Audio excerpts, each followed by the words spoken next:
The message arrived at 8:14 a.m. sharp. I remember the exact minute because that was the moment my life as a son ended and my life as a debt collector began. I spent 4 years and exactly $311,115. 84 paying for my family's survival, their comforts, and the very roof over their heads. I thought I was building a foundation for our future. I thought every dollar was a brick in the wall that would protect us forever. But that morning, a single text message proved that the only thing I had been building was my own cage. "We've changed the locks," it read. "We no longer trust you. Don't come by without permission." They didn't want a son. They didn't even want a brother. They wanted a sponsor, and once they thought they had secured the prize, they decided the sponsor was no longer required. So, I decided to show them exactly what happens when the funding stops. The message came during that strange, undecided hour of the morning. You know the one, where the light is still gray, the world is quiet, and your mind hasn't fully put itself together yet. I was sitting with a cup of coffee, looking out at a day that felt ordinary. Then, the vibration on the wooden table changed everything. There was no, "Good morning, Jordan." No, "Hey, we need to talk." There was no softness to buffer the blow, no familiar tone pretending that this was a difficult decision for them to make. It was a cold, corporate dismissal. "We no longer trust you. We've changed the locks on the house and the gate code. Please do not attempt to enter the property without our express permission."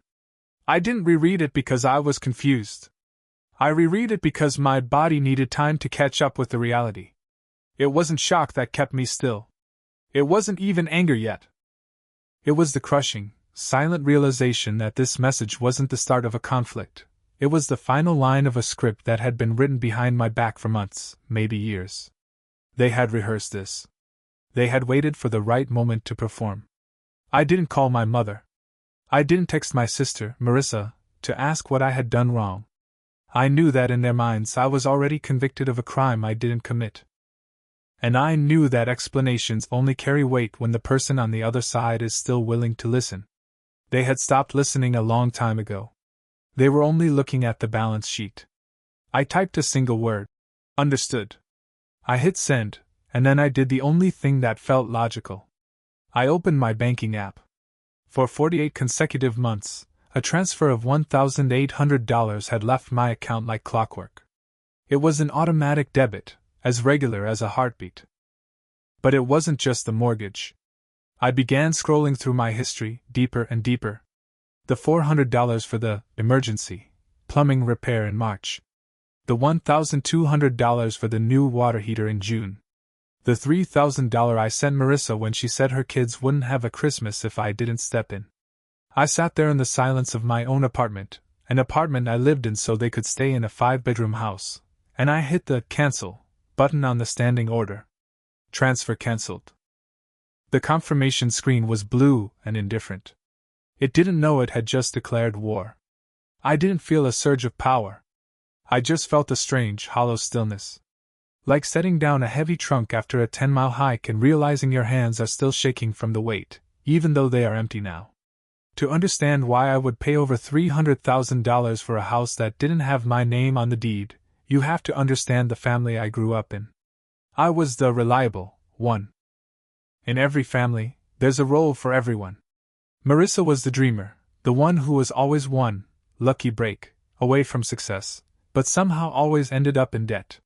My parents were the survivors, always talking about how hard they had worked, yet somehow never having enough to cover a rainy day. And then there was me. Jordan. The one who stayed late at work. The one who saved. The one who didn't cause trouble. I grew up believing that loyalty was a currency. I thought that if I solved enough problems, if I filled enough gaps, if I carried enough weight, I would eventually earn a seat at the table where I was loved for who I was, not just what I could do. It started 4 years ago. My father had a setback at work. He sat me down, his voice trembling, and told me they might lose the family home. The home I grew up in. The home where Marissa was raising her children. He didn't ask me for money, not directly. He just talked about the shame of the neighborhood seeing the foreclosure sign. "I can cover it, Dad," I said. I felt proud saying it. I felt like a man. Just for a few months, until you get back on your feet. You're a lifesaver, Jordan, he said. A real son. But a few months turned into a year. A year turned into 2. Every time I brought up the idea of them taking the payments back, there was a new crisis. Marissa's husband left. The roof leaked. The property taxes went up. I became the invisible foundation. I was the person who ensured the lights stayed on and the grass stayed green, all while living in a one-bedroom rental and driving a car with 150,000 miles on it. I told myself it was fine. I told myself I could afford it because my salary was good. What I didn't realize was that I wasn't buying their love, I was subsidizing their resentment.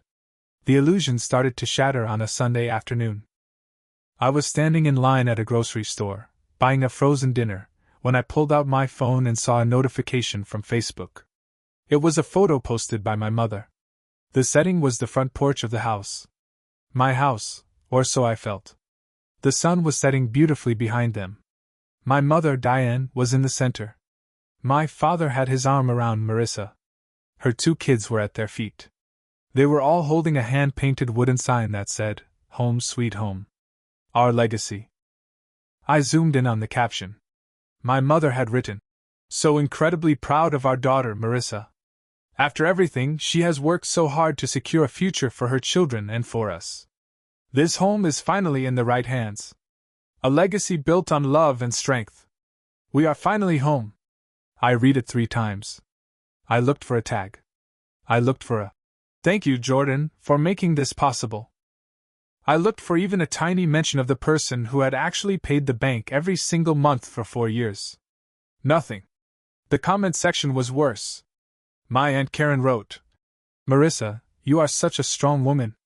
You deserve this house more than anyone." My cousin replied, "It's so good to see the house back in the family, properly." Properly? I felt a cold chill run down my spine. I stood there as the cashier scanned my items, realizing that in their minds I had already been erased. I wasn't the provider. I was an obstacle they had finally bypassed. A few days later, a gut feeling, a dark, heavy instinct, told me to call the bank. I spoke to a woman named Sarah in the mortgage department. "I'm calling about the Harper property," I said. "I noticed some paperwork issues on my end." "Oh, Mr. Harper," she said, her voice turning curious. "I see here that a request was submitted last Thursday to change the primary contact and the billing address for the account. It's being moved to a Marissa Harper?" My heart didn't just drop, it stopped. Was I notified? I asked, my voice barely a whisper. "Well, the request stated you were acting as a temporary guarantor and that the rightful owner was taking over communications. The documents were signed by your father as the original title holder." I hung up the phone before she could say anything else. I didn't need to hear more. They weren't just taking my money anymore, they were actively trying to rewrite history. They were trying to remove me from the only link I had to that house before I even knew the locks were being changed. That night, my phone wouldn't stop vibrating. I thought it might be a call from my father, maybe an explanation or a half-hearted apology, but it was just the family group chat. They had renamed it Family Circle, a name that felt more like a fence designed to keep me out than a ring to keep us together. My cousin uploaded a meme, a cartoon of a man handing over his wallet with a huge, empty smile on his face. The caption read, "Big Brother Energy, pay now, ask questions never." My cousin tagged me and wrote, "Yo Jordan, since you're in such a giving mood, can you cover my student loans too? I promise I'll put a sign in my yard with your name on it for at least a week." Then my father chimed in with a joke of his own. "Only if you rename your firstborn after him." He wrote, "We've got to keep the donor happy if we want the checks to keep flowing." I sat in my dark living room, the blue light of the phone reflecting in my eyes, waiting for someone to say it was too far. I waited for my mother to say, "Enough, he's done so much for us." I waited for Marissa to defend the person who had paid for her children's shoes and her car's brakes. But the only thing that followed were laughing emojis and more jokes. No one was defending me. Not even a single person tried to balance the cruelty with a bit of kindness. They weren't joking with me, they were joking about me. I exited the chat. 5 seconds later, they added me back. I left again. They added me back a second time with a message from Marissa. Don't be so sensitive, it's just a joke. We're finally happy, can't you just let us have this? I didn't answer. I blocked the entire group and threw my phone across the sofa. The real breaking point, however, didn't happen online. It happened on Friday afternoon. I was at their house, the house I was still technically paying for, to mow the lawn. I had been maintaining the yard for 3 seasons because, as my father once put it, it's not worth hiring a professional when you're already coming over anyway. The mower sputtered and died halfway through the backyard, and I walked toward the patio to grab a bottle of water I'd left on the table. The kitchen window was wide open, and the voices from inside were so clear they felt like they were standing right next to me. Marissa was chuckling. It was that sharp, performative laugh she used when she felt like she'd won something. Did you see his face when I told Aunt Karen the house was mine? She asked. He didn't even blink. He just stood there like a puppy that's just happy to be allowed to sniff the plate. Honestly, Mom, I think he likes being the martyr. It makes him feel superior.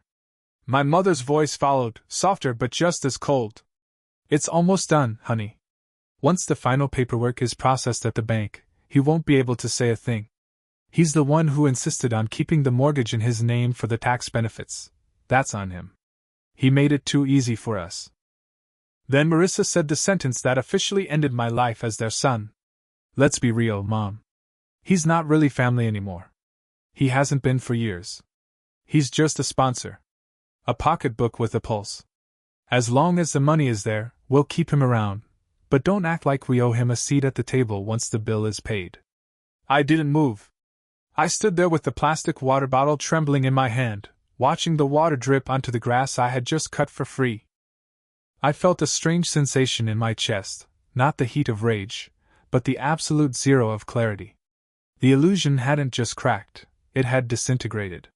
They didn't see my sacrifice as love. To them, I wasn't the man who saved the family. I was the fool who fell for the trap. I didn't finish the lawn. I walked to my car, drove home, and started printing every single bank statement from the last 4 years. The invitation for my mother Diane's 60th birthday arrived 3 days later. It was an expensive, embossed envelope with gold foil. Please join us in celebrating a lifetime of legacy and family, it said. No signature. No personal note. Just a command to show up and probably pay for the catering. I didn't RSVP. Instead, I spent the next 72 hours preparing a different kind of presentation. I went to the bank and got certified copies of every transfer. I found the loan application my father had submitted 6 months ago, where he had forged my signature as a co-signer to get a lower interest rate on a personal loan. I saved the audio recording I had accidentally made on my phone while the mower was stalled, the recording where they called me a sponsor. By the night of the gala, I was ready. I arrived 15 minutes late. The venue was a sea of white linen, gold balloons, and expensive wine, half of which, I realized, was likely bought with the $2,400 Marissa had stolen from my account. When I walked in, the room dipped into a brief silence. My mother was standing at the front in an emerald green gown, looking like a queen. Marissa was by her side, holding a glass of champagne. "Jordan!" my mother called out, her voice dripping with fake warmth. "We weren't sure you were coming after you went radio silent. Come, join us at the head table." I didn't move toward the table. I walked straight to the technical booth where a young guy was managing the slideshow of family photos. I handed him a USB drive. "New version," I whispered. Started after the toast. Marissa took the microphone first. She talked about sacrifice and the strength of the Harper bloodline. She pointed to the photo of the house on the screen and said, "This home is our legacy, built with love and passed down to the hands that truly deserve it." The audience clapped. People were wiping tears from their eyes. Then it was my turn. I didn't wait for an introduction. I stepped up and took the microphone. "I wasn't going to say anything tonight," I said into the silence. "But since we're talking so much about legacy and what people deserve, I thought we should look at the actual math behind this family." I clicked the remote. The slideshow of baby pictures vanished. In its place, the audio recording from the kitchen window began to play. The speakers were high quality, and my mother's voice filled the room. He's the one who made it easy. He's just a sponsor. Then Marissa's voice. A pocketbook with a pulse. The silence in the room was so thick you could hear the air conditioning hum. A woman in the front row dropped her wine glass, and the sound of it shattering felt like a starting gun. This, I said, pointing to the screen as I flipped to the first page of the ledger, is the cost of your legacy. $311,115. That is the price of 4 years of my life.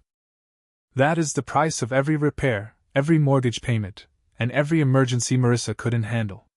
Marissa's face went from pale to a deep, ugly purple. You're insane, she shrieked. That was a gift. You can't do this here. I never signed a gift deed, Marissa, I said, my voice getting colder. But I did sign the checks. And Dad, since you're sitting there so quietly, let's talk about the loan you forged my name on. I have the handwriting analysis and the original documents right here on the screen. My father tried to stand up, his face contorted in a mix of fear and fury, but he was interrupted by the sound of the double doors at the back of the hall swinging open. My grandfather walked in. He was 84 years old, but he walked like a man who still owned every room he entered. He didn't look at the guests. He looked straight at my father. I've seen enough, Grandpa said, his voice echoing without the need for a microphone. I sat in the back for 10 minutes and listened to that recording. You raised a son who carried you, and you repaid him by trying to steal his future. He looked at me. Jordan, I changed the trust last week. Your father tried to redirect it to Marissa, but he forgot I still have the final say. The house isn't Marissa's. It isn't your father's. The title is being transferred to you, effective Monday morning. The room exploded. Marissa's knees actually buckled, and she had to grab a chair to keep from hitting the floor. My mother began to wail about the shame I had brought upon her on her birthday. I didn't stay to hear the rest. I walked to the gift table, placed the 211-page invoice on top of a pile of boxes, and looked at them one last time. You changed the locks, I said loudly enough for everyone to hear. So I changed the owner. I'm not your sponsor anymore. I'm your landlord. You have 30 days to vacate, or I start the formal eviction process. Happy birthday, Mom.